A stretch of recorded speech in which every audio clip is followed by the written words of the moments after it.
സാറേ ഇതിൽ വലിയ സംഭവമൊന്നുമില്ല. ടോയ്ലറ്റിൽ തെന്നി വീണു, തലയിടിച്ചു മരിച്ചു, ക്ലീൻ.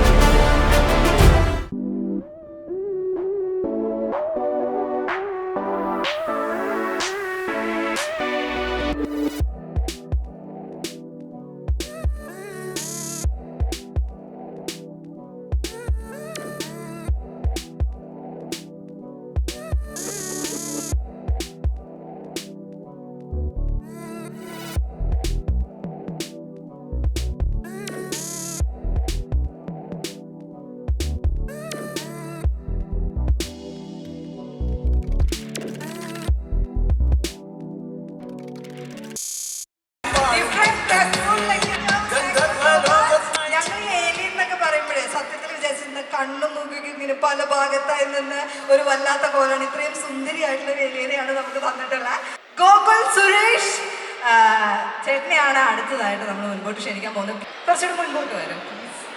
യെസ്, നമസ്കാരം. ഒരുപാട് സന്തോഷം ഇവിടെ എത്തിച്ചേരാൻ സാധിച്ചില്ല. പാപ്പൻ സിനിമയുടെ പ്രൊമോഷന് ഞാൻ തോന്നുന്നു ലാസ്റ്റ് ഇവിടെ വരുന്നത്. ഞങ്ങളൊരു എക്സ്പെരിമെൻ്റ് ആയിട്ടുള്ള സിനിമ ചെയ്തത. സൂപ്പർ ഹിറ്റ് ആവാൻ വേണ്ടി അങ്ങനെ ഒരു സിനിമ ചെയ്യാനായിട്ട് സാധിക്കില്ല എന്ന് ഞാൻ വിശ്വസിക്കുന്നു.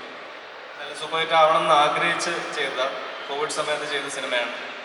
ഞങ്ങൾ അന്ന് OTTക്ക് വേണ്ടി ചെയ്ത സിനിമയാണെങ്കിലും ശേഷം അതിൻ്റെ പ്രിവ്യൂവിനൊക്കെ ശേഷം ഞങ്ങൾക്ക് കിട്ടിയിട്ടുള്ളൊരു അഭിപ്രായവും ഇൻഫ്ലുവൻസേഴ്സിൻ്റെ ആയാലും അല്ലാതെ ഞങ്ങൾ ഗിവ് അവേ ടിക്കറ്റ്സ് കൊടുത്തിട്ടുണ്ടായിരുന്നു. അപ്പോൾ അതിൽ കണ്ട ജെന്യുവനായിട്ടുള്ള പ്രേക്ഷകൻ്റെ അഭിപ്രായമൊക്കെ കിട്ടിയതിന് ശേഷമാണ് നമുക്ക് തിയേറ്റർ റിലീസായിട്ട് ചെയ്യാമെന്ന് പ്രൊഡ്യൂസറിനായാലും ഒരു ആത്മവിശ്വാസം വന്നത്. യൂഷ്വൽ ഫോമാറ്റിൽ നമ്മൾ കാണുന്നൊരു സിനിമയല്ല ഇത്.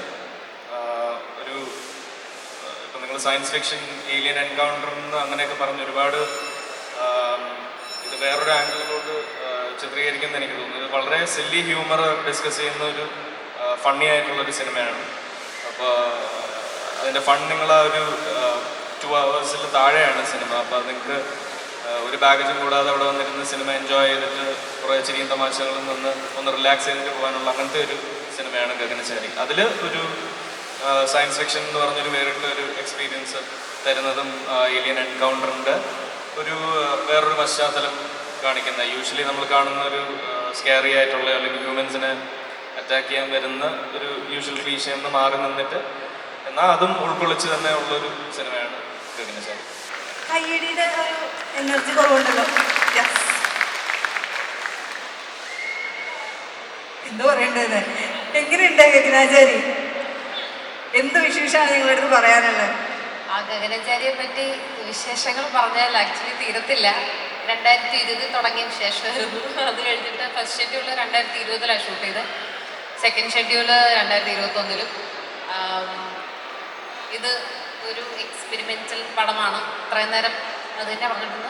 ഒരു എക്സ്പെരിമെൻ്റൽ സൈഫൈ മോക്യുമെൻ്ററി സിനിമയാണ്. നിങ്ങൾ ഇതുവരെയും ഇങ്ങനെ ഒരു സിനിമ കണ്ടിട്ടുണ്ടാവില്ല. ഒരു ഫ്രഷ് ആയിട്ടുള്ള ഒരു അറ്റംപ്റ്റാണ്. അതുകൊണ്ട് തന്നെ വളരെ എന്താ പറയുക, ഇത് തിയേറ്റേഴ്സിലിരുന്ന് കാണുമ്പോൾ നിങ്ങൾക്ക് പുതിയൊരു എക്സ്പീരിയൻസ് ആയിരിക്കും ഇത് കിട്ടുക. അപ്പോൾ നിങ്ങളത് തിയേറ്റേഴ്സിൽ തന്നെ പോയി കാണണം.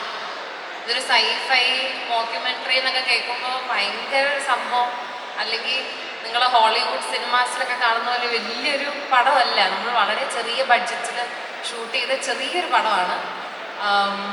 ഇതൊരു ഇൻറ്റർസ്റ്റെല്ലാർ പോലെ ഒരു ഭയങ്കര ബിഗ് ബഡ്ജറ്റ് സിനിമയല്ല. ഇത് വളരെ സില്ലി ആയിട്ടുള്ള ജോക്സ് ഉള്ള, സില്ലി എന്ന് പറയുമ്പോൾ കുറേ ചളികളൊക്കെ ഉള്ള സിനിമയാണ്. നമ്മൾ ഡേ ടു ഡേ ലൈഫിൽ ഫ്രണ്ട്സിനോടൊക്കെ സംസാരിക്കുന്നത് വളരെ ചളിയൊക്കെ അടിക്കത്തില്ല, അതേപോലത്തെ കുറേ കോമഡീസ് ഉള്ള സിനിമയാണ്. അതിൻ്റെ ഒപ്പം തന്നെ കുറേ രാഷ്ട്രീയവും ചർച്ച ചെയ്യുന്ന ഒരു, എനിക്ക് പേഴ്സണലി ഭയങ്കര ഇഷ്ടപ്പെട്ട, ഞാൻ ചെയ്തതിൽ എനിക്ക് ഭയങ്കര ഇഷ്ടപ്പെട്ടൊരു സിനിമയാണ്. ഡിഫറെൻ്റ് ആയിട്ടുള്ള സിനിമയാണ് അല്ലേ? വളരെ ഡിഫറെൻ്റ്.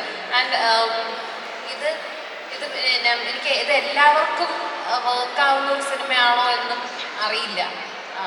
കാര്യം ഒരു എന്താ ഇപ്പം കോമിക്സ് ഇഷ്ടപ്പെടുന്ന, മാർവൽ ഇഷ്ടപ്പെടുന്ന ഒക്കെ അങ്ങനത്തെ ആൾക്കാർക്കായിരിക്കും ഇത് റിലേറ്റ് ആവുക. പിന്നെ സിനിമ ഇഷ്ടപ്പെടുന്ന ആൾക്കാർക്ക്, പണ്ട് മുതലേ സിനിമ കൺസിസ്റ്റൻ്റ്ലി ഫോളോ ചെയ്യുന്ന ആൾക്കാർക്ക് ഇഷ്ടമാവുമായിരിക്കും. ഇതിപ്പോൾ ഒരു ഓൾഡ് ജനറേഷന് എങ്ങനെയായിരിക്കും വർക്ക് ആവുക എന്ന് അറിയത്തില്ല. അപ്പോൾ നമുക്കൊരു സ്പെസിഫിക് ഓഡിയൻസ് ഉണ്ട് ഈ സിനിമയ്ക്ക്, അവർക്കായിരിക്കും ഇഷ്ടപ്പെടാന്ന് എനിക്കെപ്പോഴും തോന്നിയിട്ടുണ്ട്. നമുക്ക് ക്രൂ മൊത്തത്തിൽ അങ്ങനെ ഒരു പേർപ്പസിലാണ് സിനിമ എടുത്തിട്ടുള്ളത്. അപ്പോൾ ആ ഒരു എക്സ്പെക്റ്റേഷനിൽ വേണം പോയി സിനിമ കാണാൻ. നിങ്ങളങ്ങനെ ഭയങ്കര ഒരു സയൻസ് ഫിക്ഷൻ കണ്ട് മൈൻഡ് ബ്ലോൺ ആവാമെന്ന് വിചാരിച്ചല്ല പോകേണ്ടത്. ചെറിയ സിനിമ വളരെ ലളിതമായി ചിരിച്ച് കാണാൻ പറ്റുന്ന സ്ട്രെസ് ബസ്റ്റർ സിനിമയായിരിക്കും ഗഗനചാരി. ഏലിയനാക്കാനാണ് പോകുന്നതെന്ന് പറഞ്ഞപ്പോൾ എന്ത് തോന്നി? സ്ക്രിപ്റ്റ് കേട്ട സമയത്ത് ഫസ്റ്റ് നമ്മൾ നായികയാണെന്ന് പറയും, ഇന്ന ആളുടെ കാമുകിയാണെന്നൊക്കെ പറഞ്ഞ സിനിമ വരാറുണ്ട്, പ്രേതമായിട്ടും വരുന്ന കണ്ടിട്ട് ഏലിയൻ എന്ന് കേട്ടപ്പോൾ എന്താ ഫീൽ ചെയ്തത്? ഞാൻ ആക്ച്വലി ഭയങ്കര ഹാപ്പി ആയിരുന്നു ഏലിയൻ എന്നുള്ളൊരു കഥാപാത്രത്തിൽ. കാര്യം മലയാളത്തിൽ ഇതുവരെ ഇതിനു മുമ്പ് ഒരു ഏലിയൻ വന്നിട്ടില്ല. അതുകൊണ്ട് തന്നെ ഞാൻ വളരെ എക്സൈറ്റഡ് ആയിരുന്നു. അപ്പം തന്നെ എനിക്കൊന്നും ഒരു കഥ കേട്ടിട്ട് അപ്പം തന്നെ യെസ് പറയുന്നത് ചിലപ്പം ഗഗനചാരി